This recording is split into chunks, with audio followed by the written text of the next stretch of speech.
नमस्कार। मैं डॉक्टर रमानिवास शर्मा रमन अपने यूट्यूब चैनल पर साइंस और टेक्नोलॉजी का कॉम्पिटिटिव सेशन लेकर के बच्चों आपके सामने। आज बायोलॉजी के सेशन में ऊतक का कॉम्पिटिटिव सेशन के साथ एक पार्ट 1 लेकर के आपके सामने। ऊतक पर कॉम्पिटिटिव सेशन में या कॉम्पिटिटिव एग्जाम में बहुत सारे सवाल पूछे जाते हैं। ऊतक पौधों में और जंतुओं में दोनों में अलग अलग होते हैं। उनको पढ़ाने के लिए हम उसको दो पार्ट में करेंगे, जंतुओं का अलग और वनस्पतियों का अलग। वनस्पतियों के ऊतकों को भी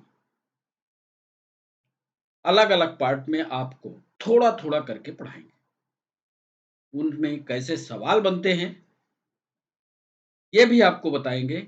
जो भी हमारी परंपरागत परीक्षा जैसे नीट, पीएनएसटी, यूपीएससी कैसे सवाल पूछता है, आज इसकी विस्तार से जानकारी आपको देंगे। पूरी तरह से आज का सेशन थ्योरेटिकल होगा और बेहद ईमानदारी के साथ आप इस थ्योरेटिकल सेशन को समझने की कोशिश कीजिए। जो चित्र लगा हुआ है उसमें एक पौधे की रचना हमने बनाई है। सीधा सीधा एक प्लांट है, प्लांट से निकलती हुई शाखाएं हैं और शाखाओं से के पास जो हमने डायग्राम का नामांकन किया है उसमें 3 ऊतकों का नाम लिखा है। तो आज हमने जो विषय रखा वो डिस्कशन ऑन टिश्यू पार्ट 1, और जो पार्ट 1 है उसमें मेरिस्टेमेटिक टिश्यू या वर्धी ऊतक की विस्तार से आपको जानकारी देंगे। तो चले सेशन की ओर। चैनल को सब्सक्राइब करना, चैनल को लाइक करना और चैनल को शेयर करना, ये आपका काम है। सेशन आपको अच्छा लगे तो कमेंट सेक्शन का उपयोग कीजिए, और चैनल में कुछ सुधार चाहते हैं, कुछ जानकारी आपको समझ नहीं आती तो हमारे व्हाट्सएप पर, हमारे टेलीग्राम पर, हमारे ग्रुप पर आप हमें मैसेज कीजिए। हम उसमें सुधार करके आपको समझाएंगे जरूर।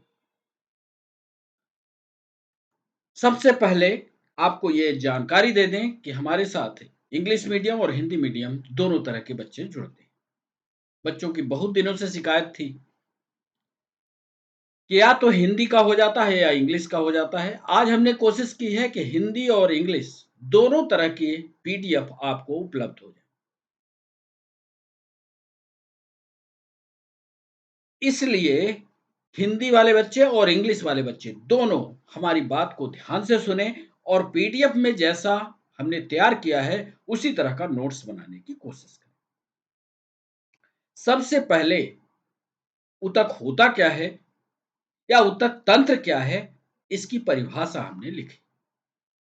हमने लिखा क्या कि tissue can be defined as a modified structure of a group of cell of same nature both in origin and structure which performs particular function। ऊतक वो है जिसमें समान तरह की कोशिकाएं आपस में इकट्ठा होकर के जिनकी उत्पत्ति एक जैसी हो,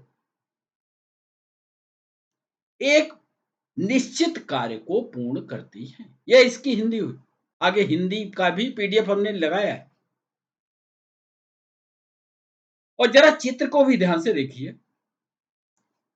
एक कोशिका, दो कोशिका। इस चित्र में यदि ध्यान से आप देखोगे तो यहां पर आपको ये एक सिंगल सेल दिख रही है, सिंगल सेल।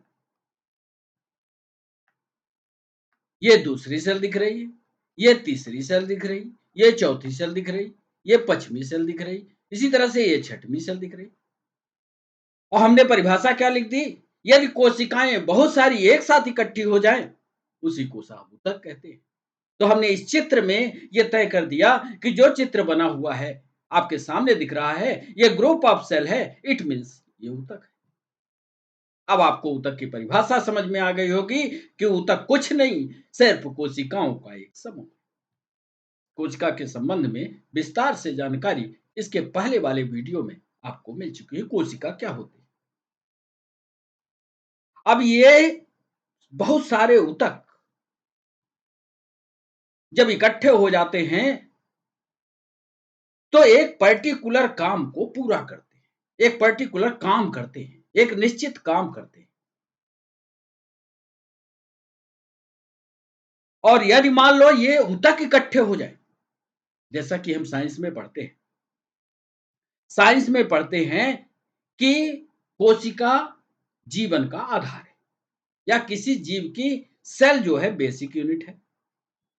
अब साहब सेल इकट्ठी हुई, ग्रुप ऑफ सेल बना, तो टिश्यू का निर्माण हुआ। बहुत सारे टिश्यू इकट्ठे हुए तो अंग का निर्माण हुआ। बहुत सारे अंग इकट्ठे हो गए तो ऑर्गन सिस्टम का निर्माण हुआ। ऑर्गन सिस्टम, उसी ऑर्गन सिस्टम की भी परिभाषा आज हमने जोड़ी है।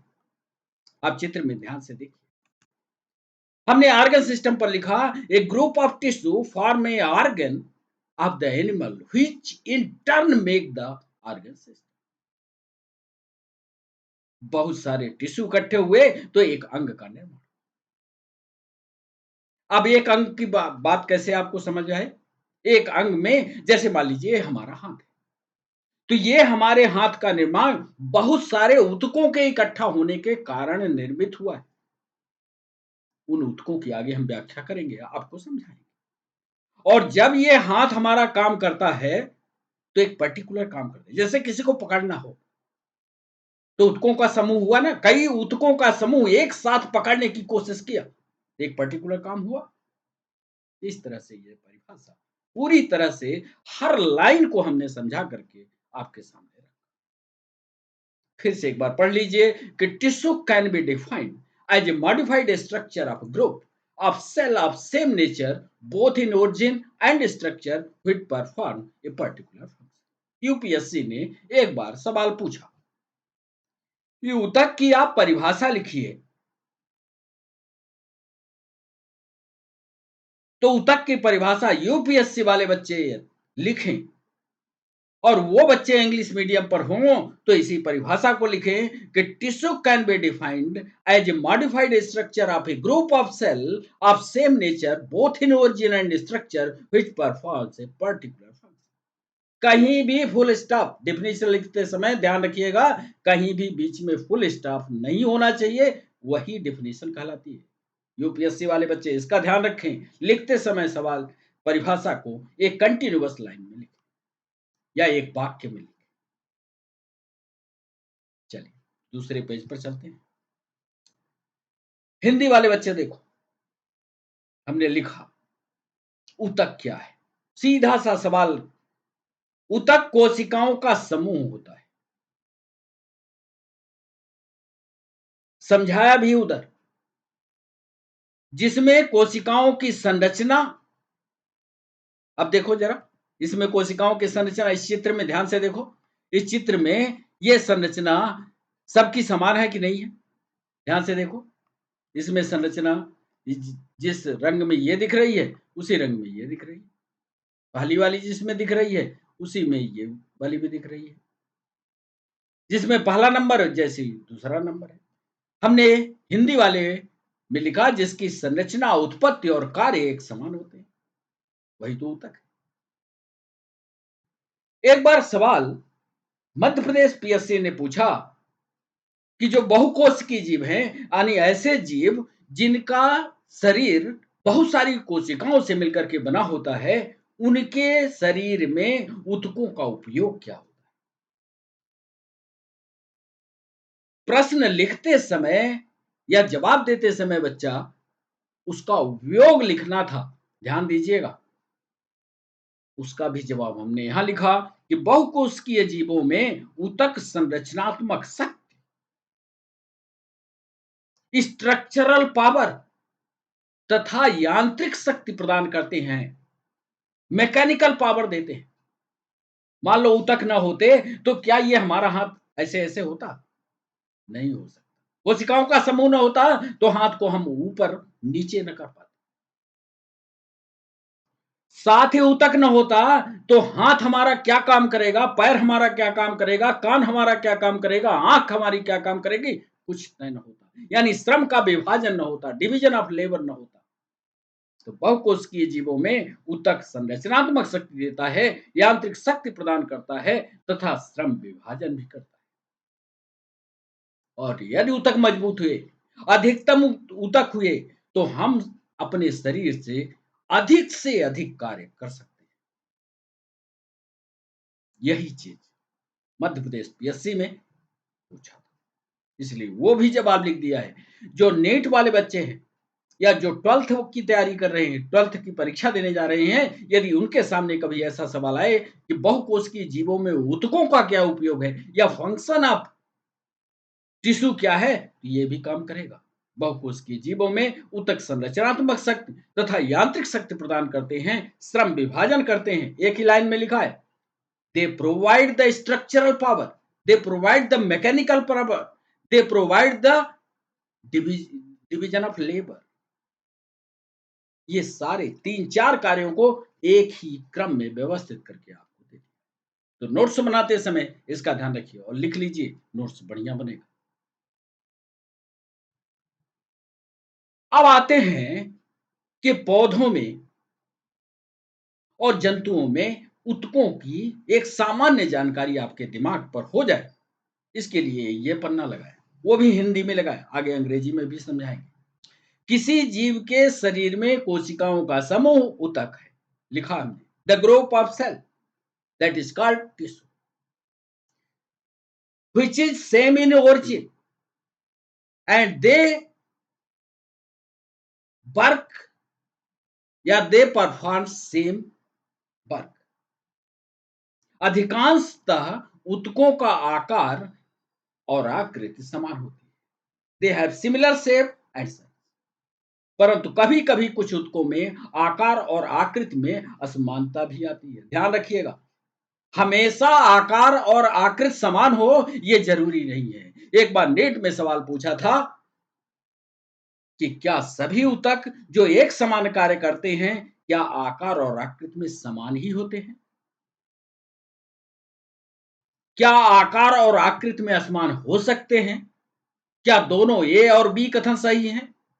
ऐसा सोच विचार करके तब जवाब करिएगा कि अधिकांशतः ऊतकों में आकार और आकृति एक समान होती है, परंतु कभी कभी कुछ ऊतकों में आकार एवं आकृति में असमानता पाई जाती है, किंतु उनकी उत्पत्ति और कार्य समान ही होते हैं। आप जानते हैं, सभी बहुत सारी कोशिकाएं इकट्ठी हो जाएं तो ऊतक का निर्माण हो जाता है। ऊतक में समान संरचना और कार्य होते हैं, लेकिन स्ट्रक्चरल रूप से जब कोशिका, आप जानते हो एक कोशिका की एक संरचना पढ़ते हो तो ये पढ़ते हो कि साहब कोशिका के बाहर कोशिका भित्ति होगी या कोशिका झिल्ली होगी, उसके अंदर घुसेंगे तो साइटोप्लाज्म होगा, उसके अंदर घुसेंगे तो साइटोप्लाज्म में लटकते हुए गोल्गी बॉडी होगी, एंडोप्लाज्मिक रेटिकुलम होगी, माइटोकॉन्ड्रिया होगा, ये सारी रचनाएं होंगी। तो संरचनात्मक रूप से ये बताइए कि ऊतक संरचना रूप से समान होगा कि नहीं? आपका जवाब आएगा, होगा। कुल मिलाकर के ऊतक संरचनात्मक रूप से समान है, परंतु आकार और आकृति, समझ रहे हो, आकार, शेप एंड साइज, ध्यान से पढ़ लेना, अंडरलाइन कर लेना। हम शेप और साइज की बात कर रहे हैं, हम स्ट्रक्चर की बात नहीं कर रहे हैं, हम शेप और साइज की बात कर रहे हैं। शेप एंड साइज अलग हो सकती है, कोई कोशिका छोटी हो सकती है, कोई कोशिका बड़ी हो सकती है, कोई कोशिका तिरछी हो सकती है, कोई आड़ी हो सकती है, किसी भी तरह की हो सकती है। इस लाइन को याद रखना, अधिकांश ऊतकों का आकार एवं आकृति समान होती है, परंतु कभी कभी कुछ ऊतकों में आकार एवं आकृति में असमानता होती है, किंतु उनकी उत्पत्ति और कार्य समान ही होते हैं। कोशिकाएं मिलकर ऊतक का निर्माण करती हैं, ऊतक में समान संरचना और कार्य। ऊतक दो तरह के होते हैं। सीधी सी बात, इसमें लिखा हमने ऊतक दो तरह के, एक को कहते हैं प्लांट टिश्यू और एक को कहते हैं एनिमल। प्लांट टिश्यू में ध्यान से देखना, प्लांट टिश्यू दो तरह के, एक को कहते हैं मेरिस्टेमेटिक, एक को कहते हैं परमानेंट, परमानेंट या स्थायी। अब ये जो परमानेंट होता है, ये वाला, वो चाहे इसके केस में होगा चाहे उसके केस में होगा, जो परमानेंट होगा वो दो तरह का होगा, एक होगा सरल और एक होगा कॉम्प्लेक्स। परमानेंट दो, एक को कह लेना सिंपल और एक को कह लेना।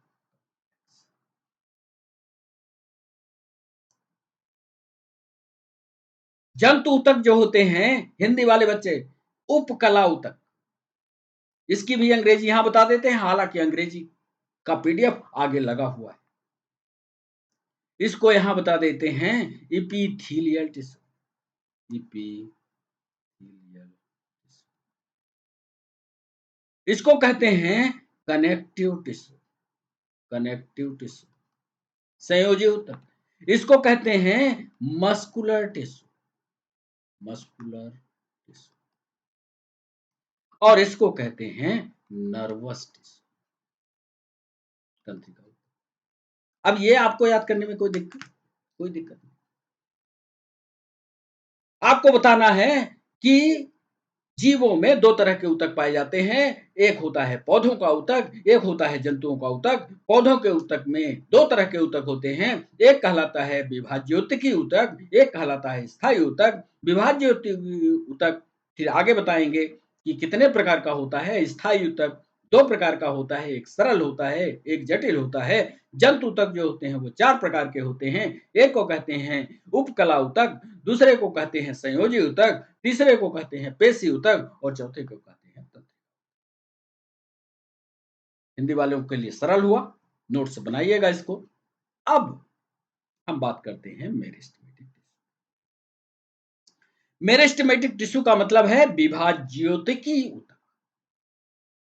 विभाज्योतिकी का सीधा अर्थ है जिसमें विभाजन करने की क्षमता हो, और कोई चीज जब विभाजित होगी तो बढ़ेगी कि नहीं बढ़ेगी।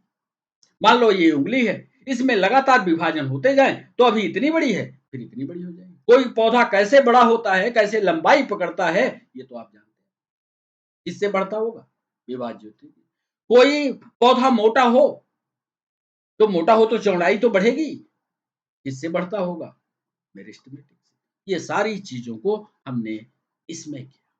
मेरिस्टेमेटिक टिश्यू क्या विशेषता है, क्या प्रकार है और क्या काम है, तीन चीजों को हमने यहां पर पकड़ने की कोशिश की।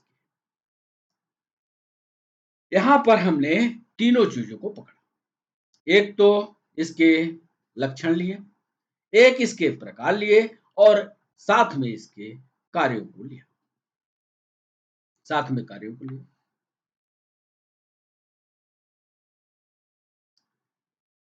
अब पहला तो ये देखिए इसके लक्षण क्या है। मेरिस्टेमेटिक टिश्यू, ध्यान से देखिएगा, पहले पॉइंट को हम समझाते हैं आपको।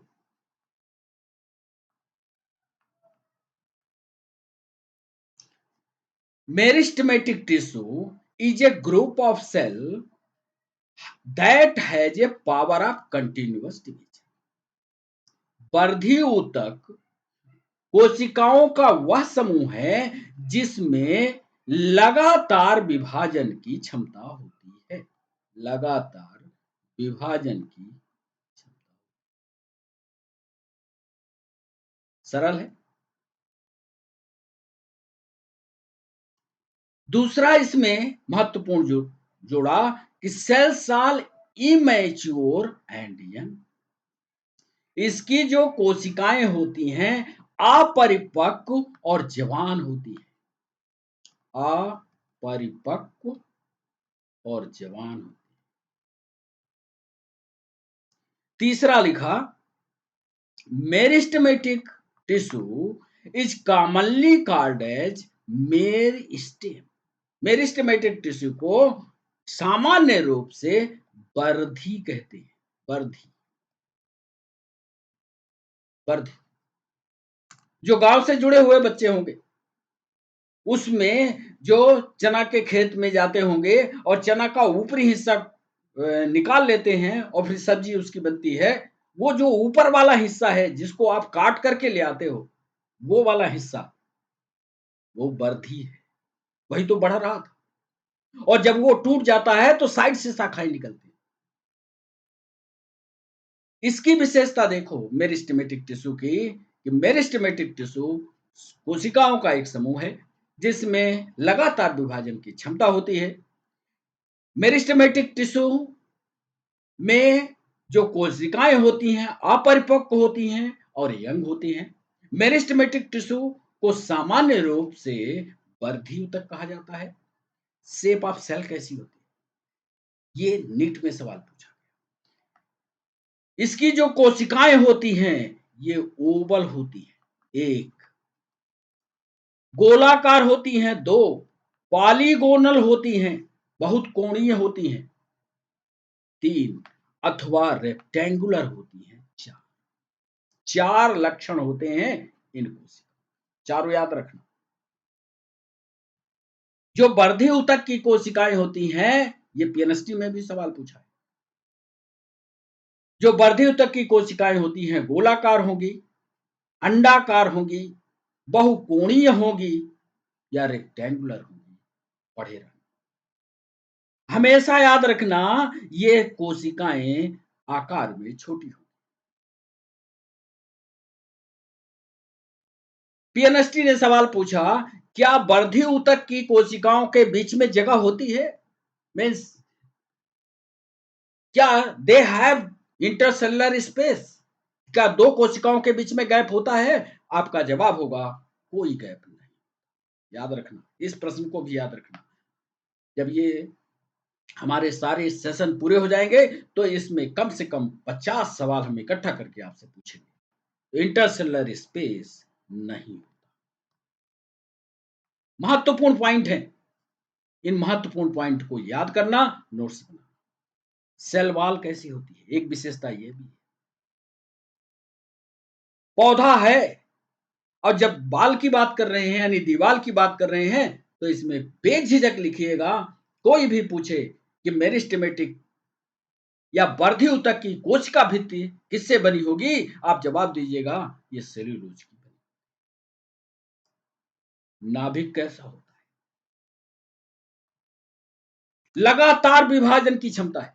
लगातार कोई चीज लगातार विभाजन करे, लगातार जनन करे, लगातार कोशिकाओं का निर्माण करे तो उसका न्यूक्लियस विकसित होगा कि अविकसित? आपका जवाब आएगा विकसित होगा, प्रोमिनेंट होगा, अच्छा खाए पिए तंदुरुस्त होगा। नाभिक ऐसा होगा। और एक महत्वपूर्ण विशेषता, कई बच्चों से अनअकैडमी पर हमने सवाल पूछा था कि जो कोशिका बढ़ रही है या कोई भी पौधा बढ़ रहा है, क्या उसके कोशिका के अंदर वैक्यूल बड़ी होगी, छोटी होगी, या स्टोर ऑफ फूड मटेरियल ज्यादा होगा, कम होगा? ज्यादातर बच्चों ने गलत जवाब दिया। जो कोशिका बढ़ती हुई कंडीशन में होती है उसमें रिजर्व फूड मटेरियल नहीं पाया। यदि आप आज चने के खेत के ऊपर वाले हिस्से या किसी पौधे के ऊपर वाले हिस्से को तोड़ दीजिए, थोड़ा दिन लगेगा, या तो पौधा समाप्त हो जाएगा या वो वाली एरिया आगे नहीं बढ़ेगी। क्यों? क्योंकि इसके पास रिजर्व फूड मटेरियल था ही नहीं। याद रखिएगा, मेरिस्टेमेटिक टिश्यू की जो वो कोशिकाएं होती हैं जो मेरिस्टेमेटिक टिश्यू का निर्माण करती हैं उसमें वैक्यूल नहीं के बराबर होती है, यानी रिजर्व फूड मटेरियल नहीं पाया जाता। और कोशिका विभाजन बहुत महत्वपूर्ण बिंदुओं को इन 7-10 पॉइंट में हमने लिखा है। सेल डिवीजन जो होता है यानी कोशिका विभाजन जो होता है, इसमें अत्यधिक क्षमता होती है कोशिका विभाजन करने की। आज पौधा इतना बड़ा दिखता है, कल सुबह आप देखते हो बड़ा। कोशिका विभाजन की असीम क्षमता होती है किसमें? मेरिस्टेम। एपिकल मेरिस्टेमेटिक टिश्यू को जरा देखिए ध्यान से।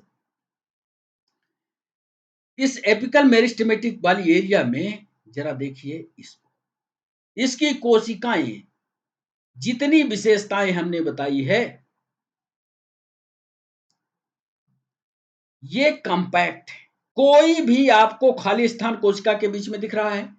खाली स्थान नहीं दिखाई देता, नहीं होता, खाली स्थान होता ही नहीं, क्योंकि एक कोशिका दूसरे से बिल्कुल सटी हुई कंडीशन में पाई जाती है, लगातार विभाजन करती रहती है, कोई गैप नहीं। इसीलिए लगातार विभाजन करके आप ऊपर की तरफ बढ़ रहे हैं। नया बढ़ते हुए पौधे का चित्र याद करिएगा, फिर हमारा वाला ये चित्र याद करिएगा, आपको समझ में। ये था मेरिस्टेमेटिक टिश्यू, उसके लक्षण, उसके प्रकार और उसके कार्य।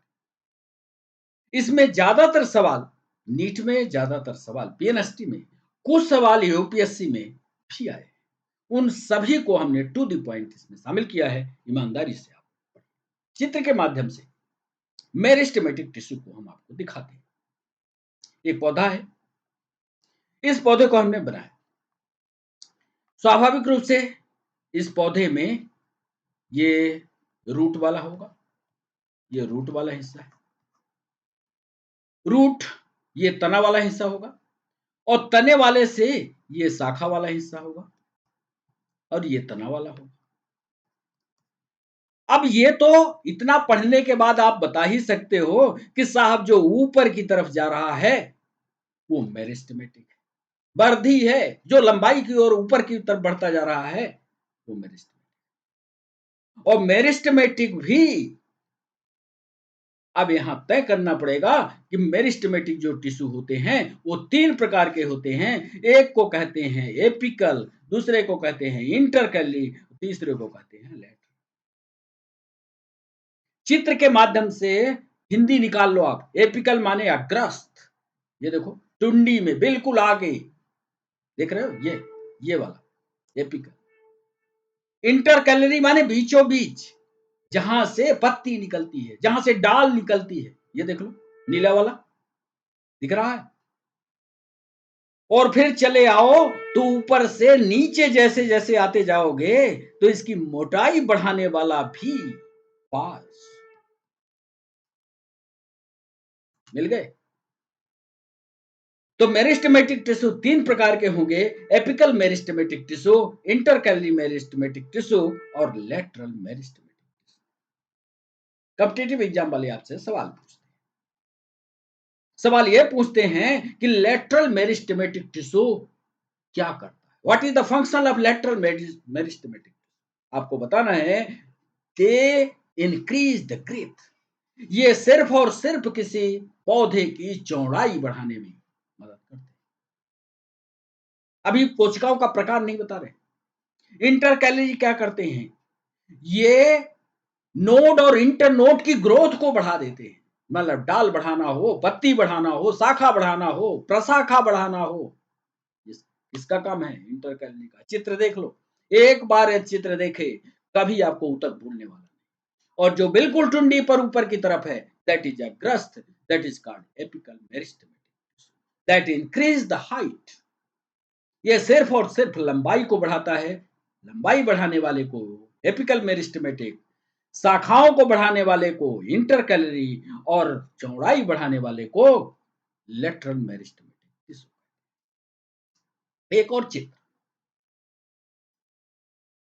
ताकि आपको याद ही हो जाए, एपिकल मेरिस्टेमेटिक अंग्रेजी वाले बच्चे इसको ध्यान रखिएगा। प्राथमिक वृद्धि, ये नष्टी ने सवाल पूछा, किसी पौधे की प्राथमिक वृद्धि के लिए कौन सा ऊतक जिम्मेदार होता है।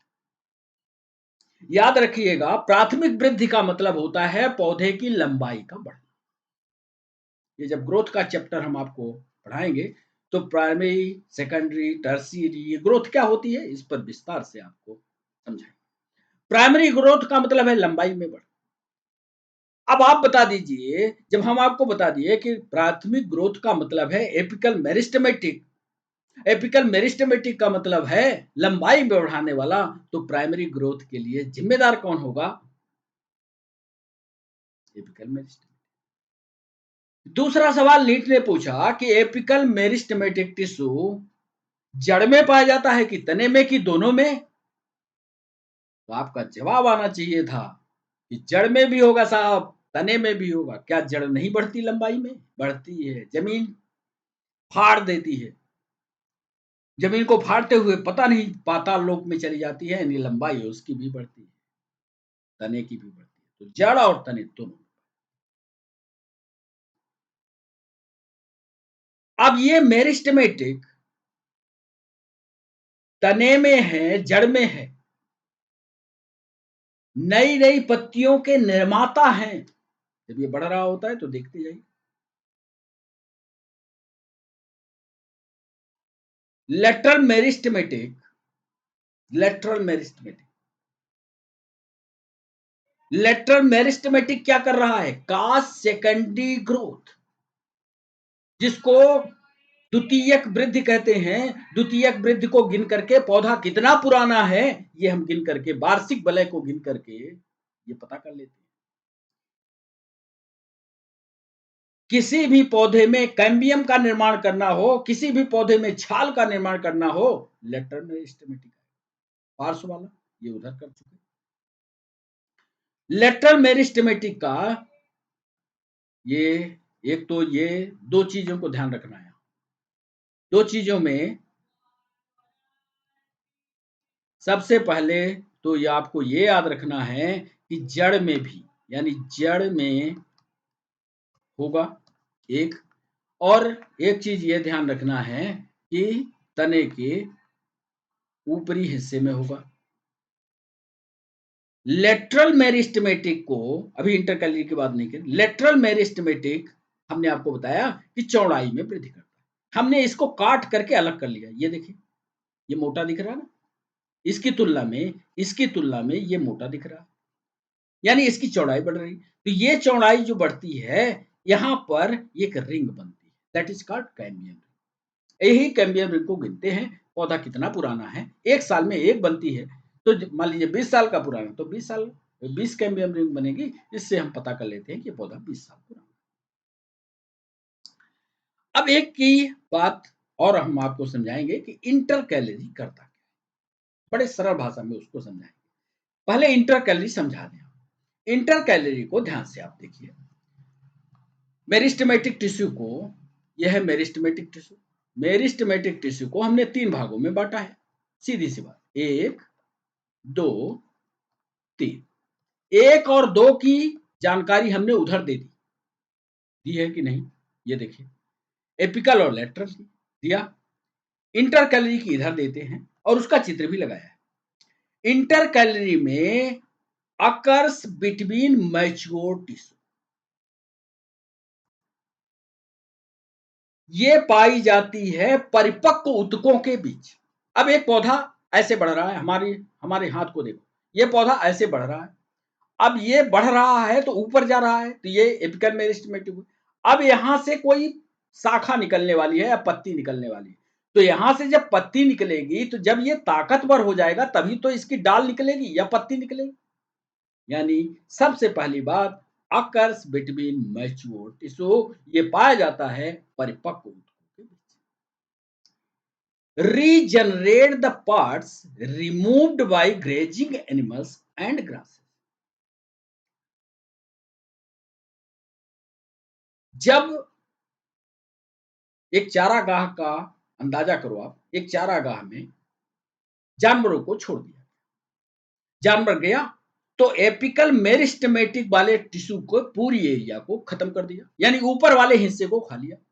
अब जब ऊपर वाला एपिकल मेरिस्टेमेटिक खा गया, तो बचा कौन सा? जहां से शाखा निकलने वाली थी, मैच्योर वाला बचा, तो वो बचा रह जाता है। और जो सेकंड वाला पार्ट है, जहां से शाखा निकलने वाली थी, वही शाखा इंटर कैलोरी फिर से शाखाओं को जन्म।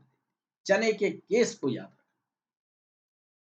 चने के खेत के मालिक के पास आप जाइए, शुरुआत में वो चने के साग को निकालने देता है, और जैसे ही चने का साग पहला आप तोड़ लीजिए, फिर ये दोबारा उसके खेत में जाते हैं तो मना कर देता है, डंडे से पीटता है। क्यों? क्योंकि उसका उद्देश्य था कि एपिकल मेरिस्टेमेटिक को आप निकाल लीजिए और इंटरकैलरी सक्रिय हो जाए और इंटरकैलरी से कई शाखाएं निकल जाएं। तो अभी तो एक शाखा थी, इंटरकैलरी से निकलने वाली अनेकों शाखाएं हो गई, और जब अनेकों शाखाएं हो गई तो अनेकों शाखाओं पर अनेक चने के फल लग जाएंगे। अब वो उखाड़ने नहीं, तोड़ने नहीं देगा। वही हाल है। घास बड़ी बड़ी हो जाए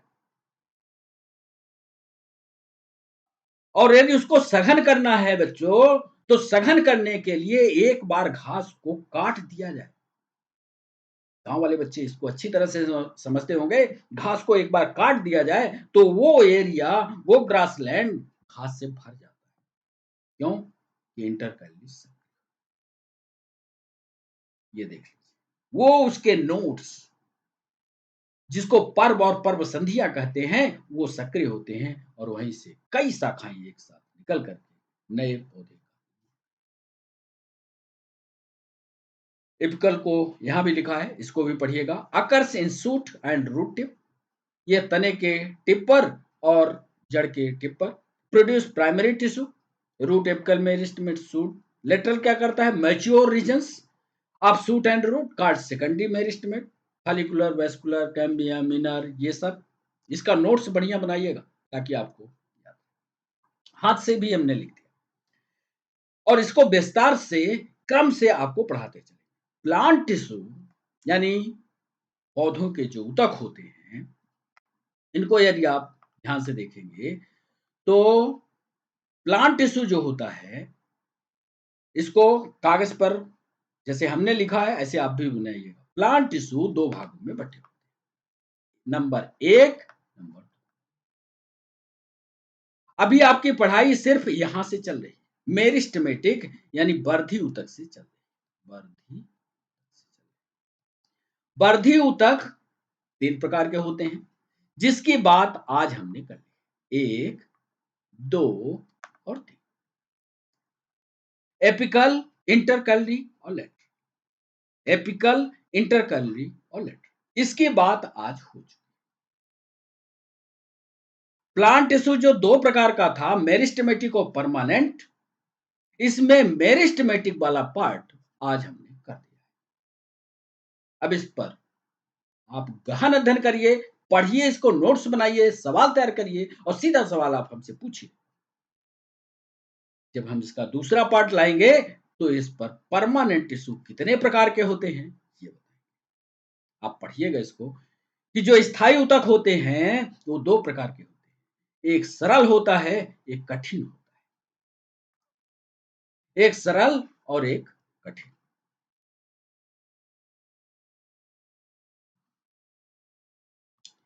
ये है कॉम्प्लेक्स। जो सरल ऊतक होता है वो तीन प्रकार का होता है, पैरेनकाइमा, कोलेनकाइमा, स्क्लेरेनकाइमा। इसमें जो पैरेनकाइमा होता है ये दो प्रकार का होता है, क्लोरेनकाइमा और एरेनकाइमा। कॉम्प्लेक्स टिश्यू जो होता है वो दो प्रकार का होता है, जाइलम।